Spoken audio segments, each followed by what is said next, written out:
lockdown, and I'm the king of my block now. Yeah, you're rich on Instagram, but that does not count. Thank God that we made it. Amen. Thank God for the money I'm making. Amen.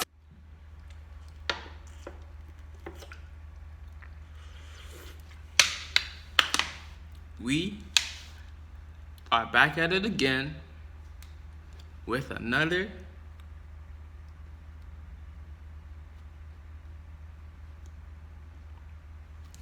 banger. What's good, y'all? Welcome back to the channel. How you doing? Hope your day's going well. Good morning, good afternoon, good evening, wherever you are on this beautiful earth. So we got Joe Rogan on the NOFAP movement. Ladies and gentlemen, if you're watching it as a lady, No Nut November is almost here. Stay tuned for it. It's almost August. August, September, October. Shit, the year's almost gone, bro. Watch your time. Watch where you're spending your time. See what I'm talking about? When you waste time on Instagram, on Twitter, Snapchat, porn. When you waste, tell me, how much time do you actually spend on a session of watching porn? Let me know, cause in my time when I was watching a lot more porn, I think I spent a cool 20 minutes. Just you know the whole process, right? If you think about the whole process of the time you start watching porn, the triggers, and then to actually watch porn and finish off, you may watch a little. Maybe someone retweets porn onto your timeline, right? Or you see a girl twerking on your explore page or on your timeline, and then that triggers you a little bit, and it's like, okay, I can't touch it. I can't have sex with this girl. The closest thing to this is to go to a porn website, a tube site, and have sex with multiple girls there, right? You take a little bit of time to, do I want to do this? Do I want to do that? And then as soon as something just triggers you, and then boom, you're on the website. You're just typing porn or BBC or something along those lines, right? And then you go through, because the first video typically doesn't get you off. If you're lucky, it does, but most of the time it doesn't. You click on one video, check the porn star's name. This is legit how it goes, right?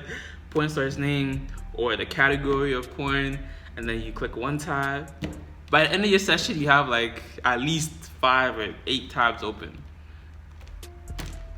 and it's crazy, bro. You spend at least 20 to 30 minutes just trying to, because you don't want to finish it too fast. You want to enjoy it. I'm just being honest. I'm just being real. Just telling y'all. Hopefully this is relatable with y'all. I haven't even gotten to the video, but this is the reality of the fact, right? You spend all this time watching porn. How much time in your life? At this point I spent 2 or 3 months, maybe more, of my whole life just sitting down there watching people have sex. Why are you crying? It's crazy, bro. It's crazy. But so you actually came for Joe Rogan's take on the NoFap movement. So I'm about to get into it. Or if you're new, make sure you subscribe, like the video. I think I'm a cool guy. I'm a chill guy. I'm a normal guy. You know what I'm saying? I go through my day pretty normal. I'm a normal guy. I'm a swell guy. I'm a nice enough guy. I'm a cool kind of guy. I'm a pretty groovy guy. What you'll get from me is videos that are informative, but also that make you laugh and entertain you, So I'm all about, edutainment. Education, entertainment, best of both worlds. But let's get into it. Joe Rogan on the NoFap movement. Ari studied the Talmud and did it for 12 hours a day when he was a young man. Yeah. He told me that there was one passage where in one of the ancient texts where it was talking about battling a dragon. And he's like, this doesn't make sense because everything in here is supposed to be a story that actually happened. What is this dragon? Oh, the dragon is a metaphor for masturbation, they tell him. So the dragon that takes away young boys, it is a metaphor for masturbation. Did you talk about this on the podcast? Yes.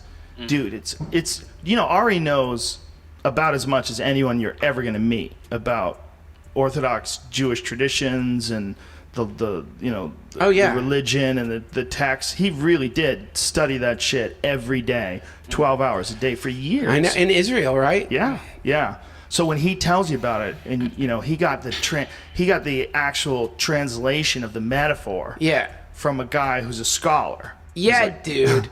Yeah. That's a bad metaphor. That's like, I think, like, if I wanted, for whatever reason, to dissuade people from jerking off, I could come up with a way better, like, thing than a dragon to represent it. There'd be some other thing, like I don't know, man, like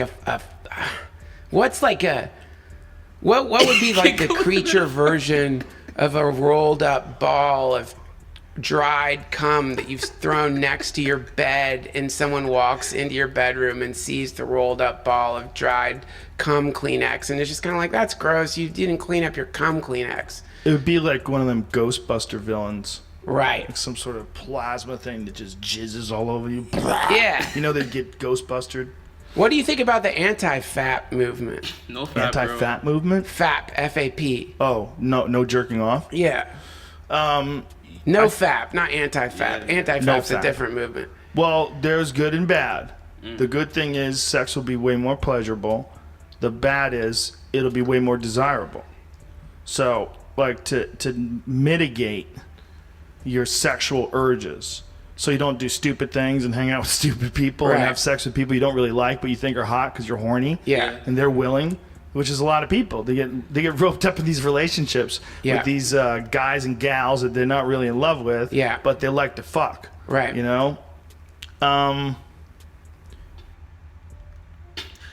So I think, he's got a point, right? If you're not fapping, if you're not jerking off to porn, or just in general, then you're probably going to have more desire to have sex with just anybody. I can understand that, right?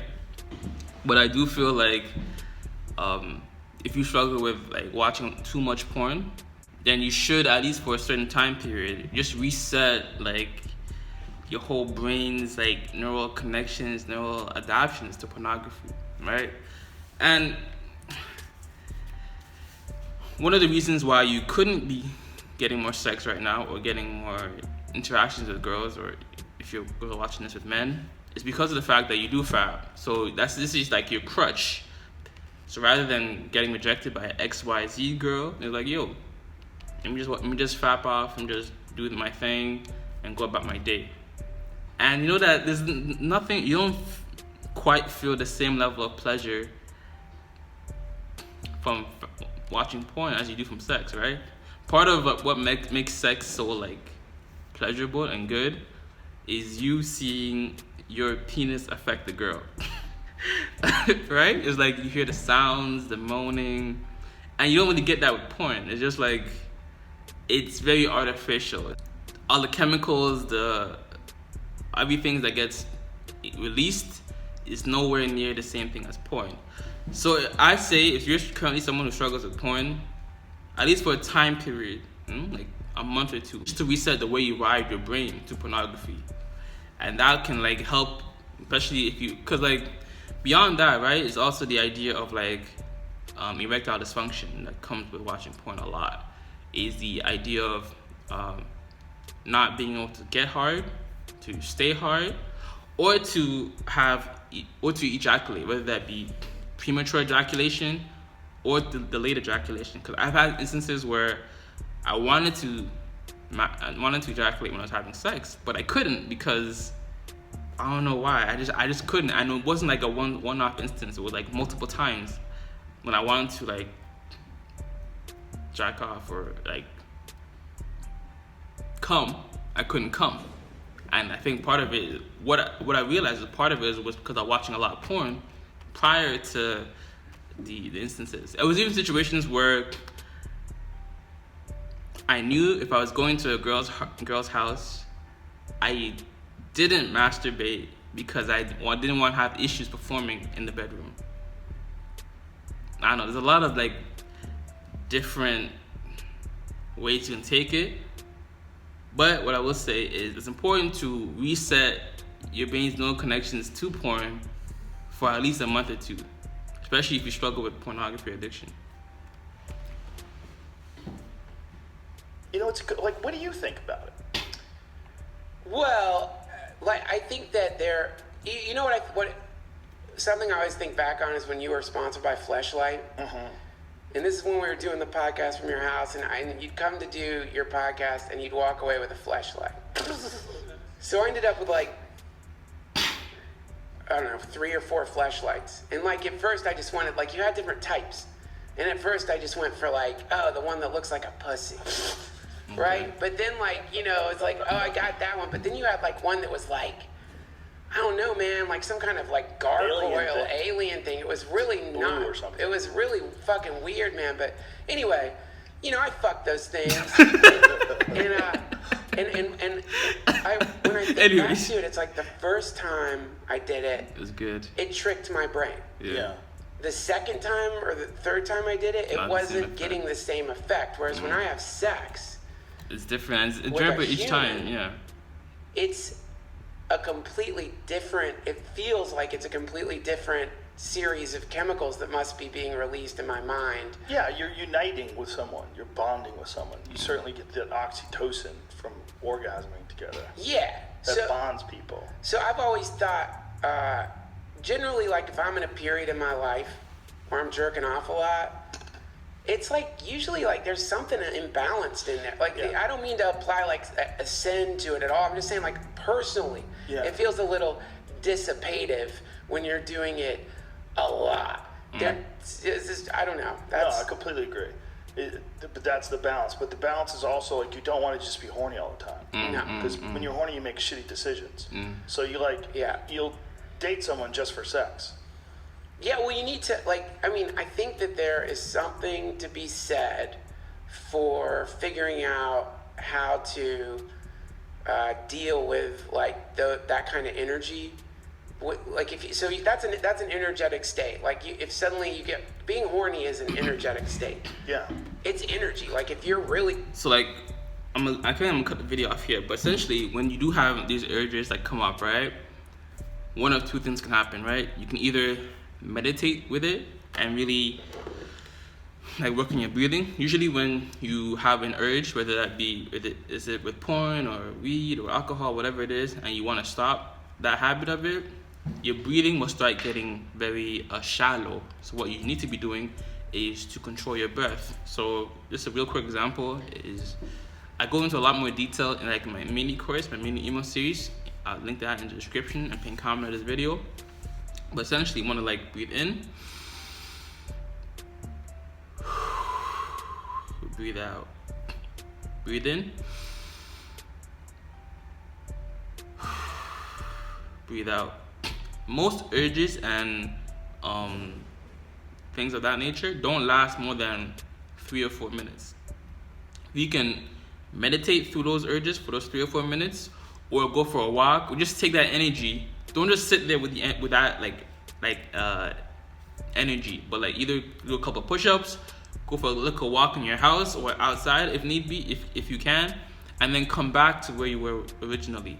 Once you'll realize that urges start getting less severe and less strong when you're able to transfer that energy into something else. And for a lot of you, it's not only just about the urges, right? But also the environment by which you are in, the type of friends you're with. Well, in this case, porn isn't really like a social drug or substance or activity, but the way you position your environment, maybe go from your room, being on your computer in your room, to more of a public place in your household. Stuff like that will help lessen your likelihood of masturbating to porn. But I go into a lot more detail in all this stuff, and there's more accountability in my mini course, in my mini email series. It's not only just you, but it's also the community of other people who are going through the thing. So check it out in the description.